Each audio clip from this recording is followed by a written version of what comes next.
The car business is rapidly changing, and modern car dealers are meeting the demand. I'm Michael Cirillo, and together we're going to explore what it takes to create a thriving dealership and life in the retail automotive industry. Join me each week for inspiring conversations with subject matter experts that are designed to help you grow. This is the Dealer Playbook.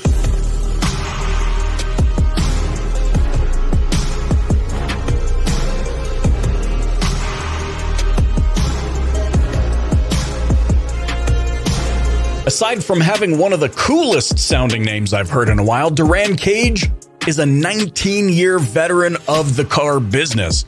He's the founder of Cage Automotive, where he and his team impact the employee and customer experience on all levels. Durran, welcome to the Dealer Playbook podcast. Thank you so much for having me here, Michael. And I will be taking you on tour to do my intros moving forward. That was awesome. Ah, shucks. Now you're making me blush. I'm really intrigued about this, right? Anybody that's been in the industry at that kind of 20-year interval intrigued me, because now not only have you experienced this global crisis, this pandemic and all of its intricacies and nuances, but that means you've also experienced the economic crisis of 08 and 09 and how that was very transformative for the industry. So I want to maybe kick off with this question. Over the last 19 years, I mean, you've worked on the sales floor, but you've also worked at the OEM level as a district sales manager. And I'm wondering, did you see signs leading up to 08 and the impact that 08, 09 would have on the industry? And similarly, as you look back, maybe in hindsight or retrospect, did you see signs between that period of time and today that have led us to where we are now? 100%. That you could see when 08, 09 came, that there was going to be a shift in the digital. And really 07, 08 was when I was preaching a lot about the digital presence, because that's when Google was really starting to take off and people were talking about search engine marketing and really talking about traditional BDCs, online departments. And so I would go into dealerships when I was working with FCA at the time. I think it was just Chrysler, but when I would go in to talk to dealerships, I wasn't really talking about the OEM stuff as much as I was talking about their digital footprint. You know, what does it look like? What is your presence? Your website, like websites back then, believe it or not, in 08, I remember dealerships had websites that really looked like a filter. So if you remember, it was right. Like you go to their website and it would just be new or used. It was like it's funny. It was really simple, but it was super bland. And so I would just consult with them on that. And then when 08, 09 happened and I had joined the store that I went back into retail with in 08, it was scary because it wasn't just so much that it was about digital. It was just like the whole market was down, but it taught everybody to then start working really, really smart. And I think that's what's happening right now with COVID, is just being really, really smart. And what I say by that is where you're spending your money. How do you monitor the results? Is it actually working? Do we have the right people in place? Because when times are good, it seems that a lot of us, we get complacent, we either get lazy, and we're okay with losing a few dollars here or there because we're not paying attention. But then once things get tight, as we're seeing even right now everybody's got their I's dotted, T's crossed, and making sure that everything that they're doing makes sense. So it's very interesting. And I love that question because, it's almost like it's cycled back around to where dealers are getting really, really creative. Is one of the things that I think is important right now. They're getting creative and they're being smart and being intentional about where they're investing their money, and then making sure that they inspect the results from it. Yeah, I love that. It brings kind of into focus one of the things that you're focused on is the customer experience. And I know Correct. We have a lot of conversations on the show about customer experience. However, it is more important now perhaps than ever. You had mentioned, as you were speaking, you had mentioned about the importance of kind of inspecting and seeing where the holes are essentially. And now more than ever, where our industry is back on this cycle, so to speak, where there's consolidations, there's dealerships perhaps closing operations, there's a whole slew of things that really brings into the spotlight how important it is to focus and meet your customers' predicated upon the demands that they have and what kind of experience that they're looking for. And I'll add one to it. It's one thing that I've been leaning in a lot lately is that it's not just the consumer experience. It also is that employee experience as well, because I feel like the consumers feel a lot of that. So in times of right now, what's going on, when you're seeing, literally just before I called you, I was talking to one of the internet department managers, and they were talking about lead conversion, and, the OEMs are putting a lot of pressure, to make sure that everything is tight, hey, you better convert those leads. And I was like, how many new cars do you have on the ground right now? 9. Mm-hmm.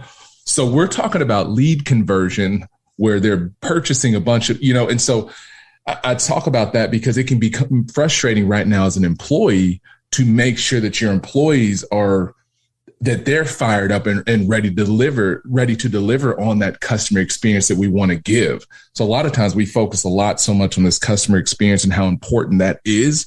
But I would say right now, it's really important to make sure that your employees are having a good experience, like hearing them out, because it's got to be frustrating for some people when you're coming into a lot sometimes and you see it half empty, to keep motivated and being inspired to know that first phone call that you talk with the customer that they might not have exactly, but being fired up as an employee, you find solutions for your customers, which leads to a really good experience. But if that employee is either frustrated or they're just sick and tired of what's going on right now, the customer, sometimes it can be hard to turn on that I'm not that happy with what's going on. And then as soon as I get on the phone, I'm giving Michael my best. So I try to make sure that when talking to dealerships, that they make sure that they give just as much focus on that employee experience side as they give to their customers on the customer experience side, if that makes sense. Yeah. And what comes to my mind, as you said the word a couple of times, conversion. I don't know why this has never dawned on me, but what you're saying resonates with me on a deep level. For an industry that talks so much about conversion, by the way, conversion, i.e. the process of transforming something that doesn't exist into something that exists, a non-existent business opportunity into a business opportunity, for an industry that speaks so much about the process of conversion. What you're saying resonates with me because it underscores the importance of converting our people. If our people have not had a conversion to us as an organization, leadership, buy-in, etc., then how can we ever expect that they would care enough to convert a lead or a prospect into a business opportunity? Yeah, you went deep. That was deep. I was just thinking about it because, look, man, there have been times, for example, we just celebrated the 8-year anniversary of one of our team members, and I can think about periods throughout his journey where, where there was a lot of patience required on my part as the leader, but then I can only anticipate that there was probably a lot of patience required on his part. Yet there was something along the way that remained consistent where he's like, I'm a lifer.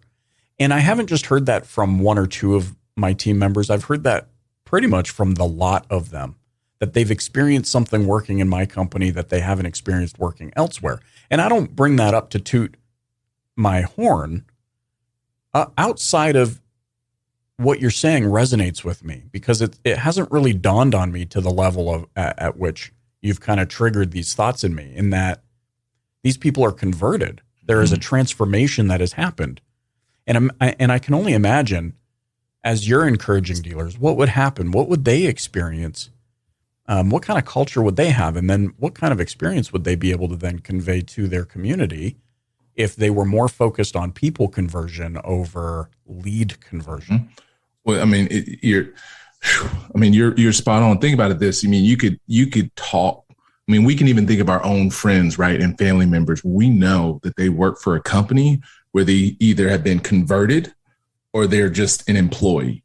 You know what I mean? Because when you're converted, as an employee, you naturally are talking about what you do with a big grin on your face or whatever your personality is, whether you're at a basketball game, you're at church, no matter where you're at, it just naturally just comes to you. But if you're an employee, if you're just somebody that's just, you're showing up because of one reason, and that's to make sure that you get an income, then your talk at the dinner table with your family goes something like, how was work, Dad? Oh, it was good. I put in the work and, I'm here. That's how we get food on the table. Versus converters, like, you would not believe what happened. I was able to help a family and their children not just get a vehicle, but get 2 vehicles today, one for their daughter, one for their mother, and they left extremely happy. I mean, it was great. The experience that they like, you know what I mean? You're almost telling stories because you're so enthused at that time. And that's what it's all about, man. Like the dealers, the people that I consult with, the ones that are winning right now, you can just see it through their people. And the ones that struggle, you can see it through their people. It's the exact same thing. So, but I love, because this employee conversion, that's a book. I'm not going to write it, but that's deep. I love that, because you're right. The industry has been so focused, right, on conversions, closing percentages and everything like that. But when it comes to our employee conversion and what our overall conversion rate is with our own employees, like how many are truly ambassadors of our company, that's a whole nother topic and discussion that could be happening amongst many organizations to really have a good look in the mirror for themselves. I think we just need to throw it out there. My beloved DPB gang, you heard it here first. If you want Durran Cage and Michael Cirillo to co-author a book on employee conversion, because make no mistake about it, yeah, you could be worried about all the tech incumbents, and we're going to talk about that in a minute, that are coming to take over the industry. But there's a reason why the DPB started as a predominantly marketing and sales podcast, and quickly over the, I would say over the course of time, rapidly found its place as talking about what some might call psychobabble in the form of culture, leadership, people. And it's because as long as people still exist on this planet, they will and will always be the most important piece of the puzzle. So let me know. Michael at thedealerplaybook.com. We'll put a link in the show notes over at thedealerplaybook.com/Durran Cage. But let me know. Maybe we should do that. I don't know, man. I think you heard it here first. We got to do that. Because there's not been much out there. Because again, most of it, the things that are out there, book wise, digital, is about how can we convert more people, and that's why when I work with people, work with clients, they're like, "Oh, you're a trainer, huh?" I was like, "Please don't use that word. Like, please don't. Like, if I'm working with you, and at the end of the day, you view me as a trainer, I've failed you. You know what I mean? Like, it needs to be, I'm somebody that comes into your business and just influences, encourages, and impacts people within that organization. Because, like you just said, Michael, like, if it's same thing for what you do and for what I do, it does not work without the internal people and the infrastructure. And I say that all the time in my first couple sentences when I'm talking to somebody, like, hey, if this thing works, please understand that it's going to be because of you, the leaders within this company, doing all the right things when I'm not talking to you guys via Zoom or I'm in place face to face. And the same thing with marketing. It doesn't matter what agency you are. Nobody can really take full credit because it's the people at the end of the day. And you said it, culture, leadership, and people. If those 3 things are tight, everything else that's done on the outside is just things that just keep that fire getting hotter and hotter, if that makes sense. So, but I love it. I mean, you're so spot on. No, well, you're spot on because you triggered the thought. And I'm really hoping that same thought is triggered throughout the listenership. It leads me to this question. I would love to get your take on this. I know a lot of dealers, we're facing a lot of interesting challenges. I dare not use the word unprecedented again because I'm so sick of hearing it. But let's just look up the synonyms and we will replace unprecedented with something else. But we're facing a lot of interesting challenges. There's employee shortages. There's chip shortages. There's tech incumbent companies or big tech players coming into our space, and there's consolidation, right? We just saw that Asbury Automotive Group bought Larry H. Miller for $3.2 billion, right? And there's a lot of worries happening at the same time. But from your perspective, even though, let's talk about the employee challenge right now. I mean, what advice do you have for helping dealers both find and retain employees who are converted? Through your people would be my simple answer to that, is through your people. I think you get your best people through your own people. And that can be done a few different ways. That could be you know, having a meeting like, hey guys, we would love to get more people on our team that are similar. They don't need to be exactly like you, obviously, because we want to keep it as diverse and have different personalities as possible. But who can you guys think of that would believe in our mission? You know, because you have to have a good mission, right? So whatever that company's mission statement, whatever that is, then the people that are there, if they're bought in, it's more of like, we want more people to help us on this mission, to help as many people as we can, serve as many people as we can, get engaged and get involved into the community.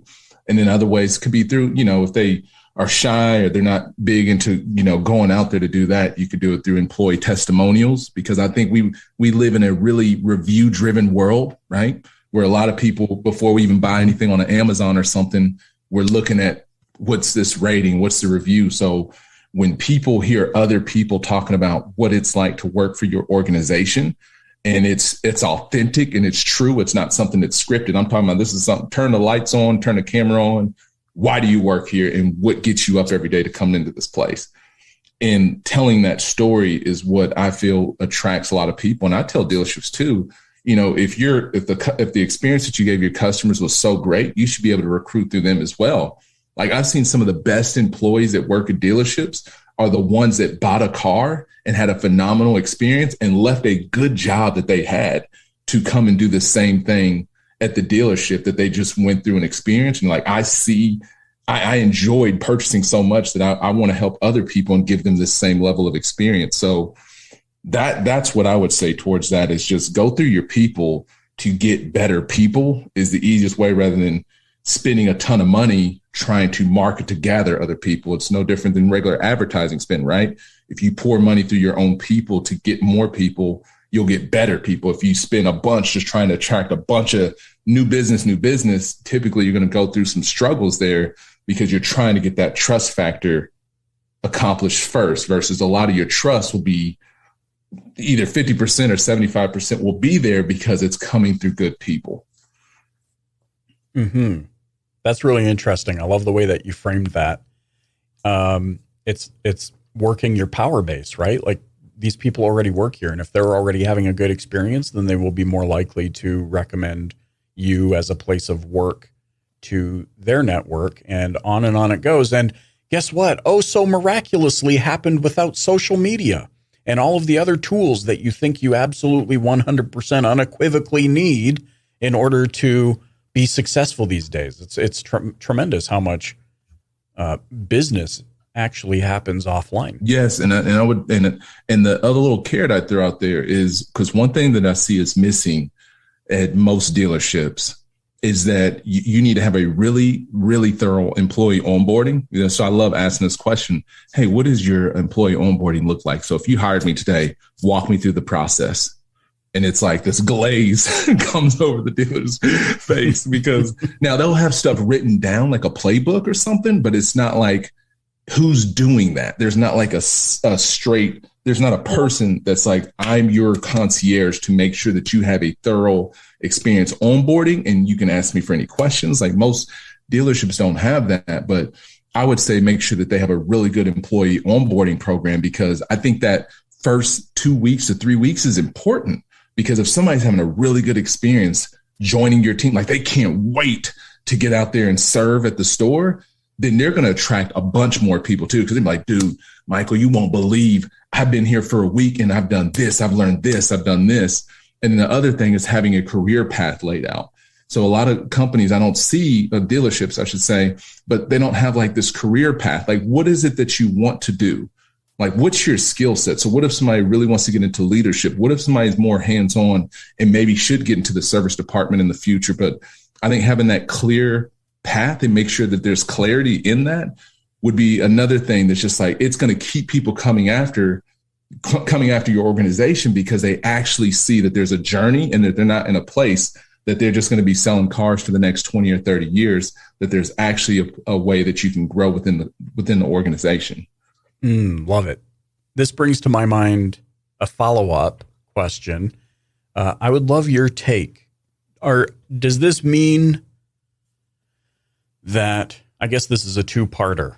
The first part of the question is, does this mean then that you believe dealerships will in some way, shape, or form exist the way that they currently do with on-the-floor salespeople, BDCs, et cetera, in the next 3, 5, 7, 10 years? And if so, how do you convey that to dealers and perhaps potential employees who only see the impending doom of our industry and changes and consolidation? Yeah, no, for sure. It will have to adjust in the future, because here's how I look at it. I'm a nerd, right? I love data. And if I was allowed to pull up a CRM, and I could, just to kind of, and just not share my screen or anything like that. But when you look at how many people come through the online experience, like how many people are either doing a form fill or doing a chat or something like that, where they're like, they've raised a hand, and how many people call into the store, meaning that, hey, I'm interested, versus the people that just walk in through the front doors. It's a scary number, because those first two numbers, the online and the phone, is going to be somewhere between the 3 to 10 times or even greater number, depending on the location, marketing efforts. But what's interesting, so I'll give you an example. Store has 1,500 leads, 400 phone ups, and 250 true walk-ins. Yet we'll staff a department with 4 people to handle those 1,500 and also take on most of those phone ups. But then we'll have a sales floor with 20 sales professionals in it to take care of those 250 that are going to be walking in. Now, of course, there's some people that came in online that are going to walk in, but that's what I use to tell dealerships, like, does that make sense to you? And every time they're like, no. I said, exactly. So why would you not convert and put everybody in this show? Like, there's a way that it doesn't have to just fall on a BDC or an online experience team. And it doesn't just have to fall on a cradle to grave. There's systems that you can put in place to make sure that everybody's working together as a team, because that goes back to putting the customer experience first, because there's nothing worse if you purchase a vehicle when you're talking to 3 or 4 or 5 different people, or you can talk to those 3 or 4 to 5 different people, but if their communication isn't tight between those 3 to 4 or 5 different people, it can be very frustrating. So that's how I convey it, is I use data. So then it's not like, this is what Durran's saying, but then I also make them put on the consumer hat. Like, if you were a consumer, think about this, you guys. Like, if you're a consumer, would you be happy with the experience that we're given right now? Because a lot of us that are in the industry, when we buy a car, we don't buy the car how we're trying to teach people to sell them sometimes. It's like, we do our research, we want to reach out, and we want to get information quickly. Let's get our information, confirm what I've been looking for, and let's go ahead and start this process. But sometimes we treat customers the complete opposite, where we don't give them enough information. We play the shell games, and we want to just, quote unquote, get them in.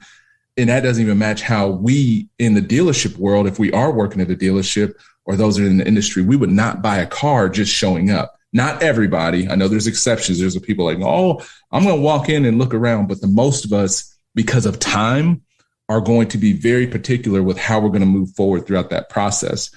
So I hope that kind of answers, but definitely 10 years, every store, at least, I'd imagine, is going to have some kind of integration where it's either a full online team or something like that. I just can't see it 10 years from now having separate different departments and silos, and it financially making sense to compete with some of the big people. I'm not going to shout out names, but to compete with some of the bigger ones that are out there, to be financially in a good place and to put your customers in a good place and your employees in a good space. That's what I would say.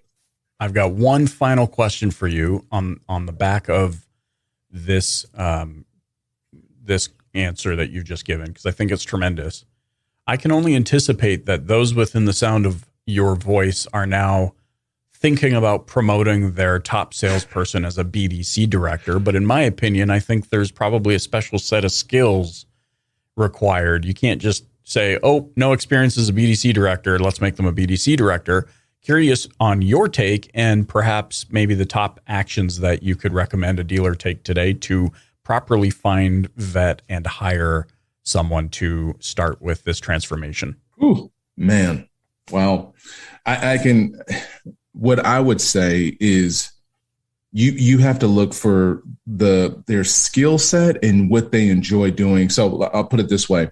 If somebody has a 25 or 30 car person, I would want to look at how they sell those 25 or 30 cars, right? Because there's a lot of different ways you could do that. So if somebody's selling 30 cars and they're just either just doing it through the lot or they're doing it through a little bit of social media, like they have their own secret sauce as to how they're doing it, then that person might not be the greatest fit, because you have somebody that's actually generating some business for you. They're converting at a high rate when it comes to customers and purchasing. So it might not make the most sense. But if you have somebody that's really particular with the CRM, they're really organized, they take care of their customers, they're really good with generating referrals, they have a good understanding of e-commerce and online, then that's somebody that I would look into. Because the thing is, as a BDC director, and obviously they have a love for people, because the best BDC directors or BDC managers, whatever we want to call them, have a genuine love for people, like the people on their team, and they understand the process with customers, because every customer is not going to want to experience the same process. So it has to be somebody that's really innovative. They're always looking at consistently either making changes or tweaks. They need to be somebody that loves data and looks at some analytics, and not just the website stuff and that stuff, but you have to dial in on the numbers of your team, just like you would if you were a coach. But that's what I would say, is just look into their heart, make sure it's somebody that cares about the people, because this goes back full circle, right? When did we first talk? We started going in on employee conversion. So whoever your leader is just needs to be somebody that's really big on winning their employees. Like the employees that work for them in that department know that leader has their back and is there to help them along the journey. And that's really all that you need. It doesn't have to be some 50-car person or 20-car person. It needs to be somebody that knows how to lead and bring the best out of their people and to serve. And that will take care of, just because everything else can be taught, right? But some of those things that we just talked about, like that love and that trust and that servants, that servant leadership, that's the stuff that's very difficult to teach. Amazing. Dude, I could talk about this forever with you. Thank you so much for joining me. How can those listening get in touch with you and learn more about Cage Automotive? Yeah, so they could just search Cage Automotive on Google. I'm on Facebook and Instagram, YouTube, places like that. But if you do Durran Cage, just know it's with 2 R's. And if you Google, you'll find me there. There's not too many other Durran Cages out there, just like there's not many Cirillos that I've known out there. So, but I'm so thankful, Michael. Again, I'm a huge fan. I never would have guessed a few years ago, listening to this, one day I would get a chance to speak with you. So I'm with you. I could have talked to you probably for the next few hours. I know you've got life as well, and I'm in a business, but I'm so thankful, and I certainly hope we get to talk again in the future.